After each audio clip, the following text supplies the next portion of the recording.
Oh, well, it's only been a couple of years, and I figured I might as well just start doing this whole YouTube video thing again. Particularly given that it's been 10 years since I started doing Transformers reviews.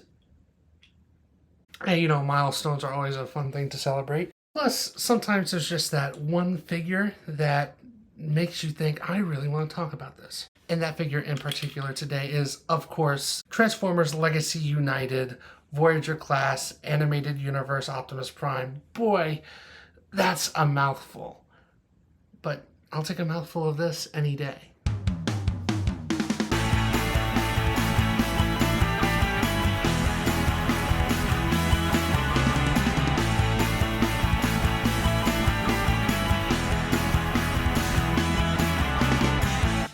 Before we get into the meat and potatoes of it, though, let's start off with the truck mode. Obviously, it's not the full fire truck, but as far as the cab goes, it's pretty nice. I gotta say, it looks like it leapt straight from the cartoon. Well, maybe not straight from the cartoon. There's a couple of additional kind of detailings that you'd expect from a modern generations figure to make it feel a little less flat, a little more sci-fi, a little more, oh, look at me. But I mean, do look at this. Like, come on. From the beautifully colored light bar to the front of the cab that you can just imagine barreling towards you. This thing just looks really good.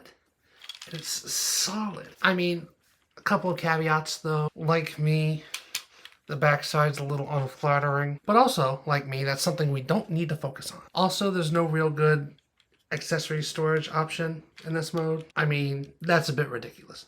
But the accessories for later. Cast that aside. It's a good looking half of a fire truck. Fits together, tabs together really solidly. Great colors, great deco on the side.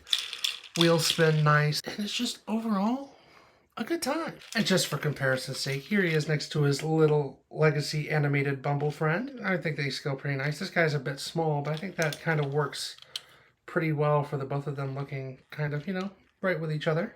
And here he is with this kind of broken big brother here from back in '08. And, I mean, as you can see, like, given that this is from a time when budgets were considerably bigger, he's not all that much smaller. And I think he looks like considerably better. You know the drill. Now on to the meat and potatoes, the robot mode. And here he is. And wow.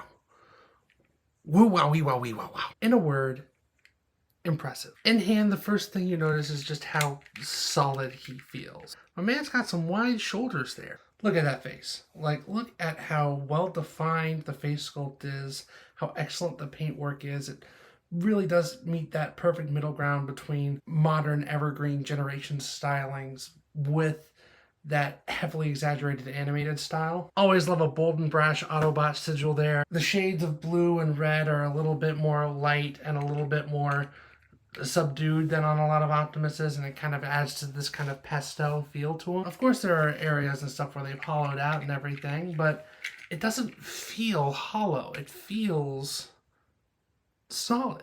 I just keep saying solid, but it's a really solid figure, and then some. I mean, he's articulated out the wazoo. He's got that full range that you'd expect these days. Waist, very good knee bend, and thigh swivel, and ankle tilts. Feet go back. His arms crunch completely. Wrist swivels, and that head is on like two joints, and you can just kind of get it really tilted there. He just strikes a pose like no other. And look at this behemoth of an axe. Like, it extends. How crazy is that? How utterly bonkers is that? He just looks and feels phenomenal. He has the curve.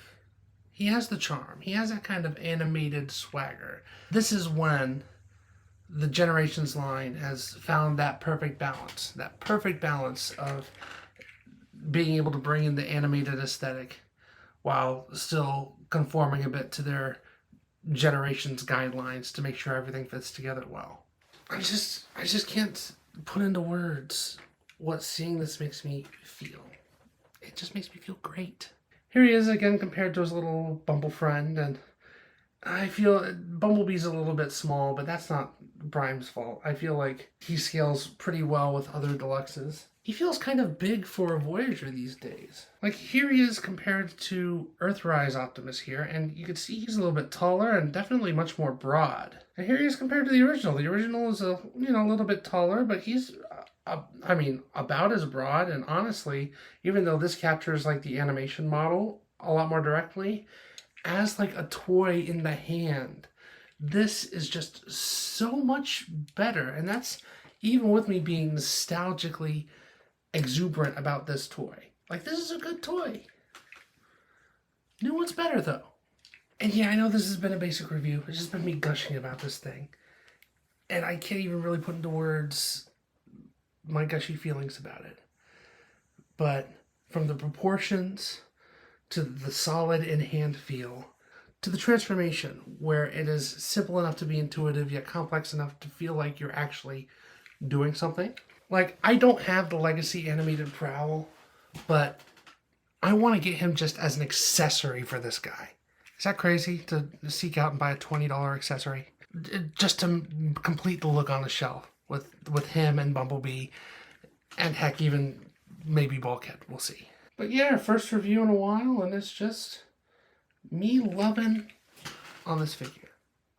The colors are great, the proportions are great, the hand feel is great, and he's on shelves now in many places. Like, you can get this guy, and I suggest that you do. A+. Life's been crazy between work and home, and it's been a wonderful experience over the past couple of years.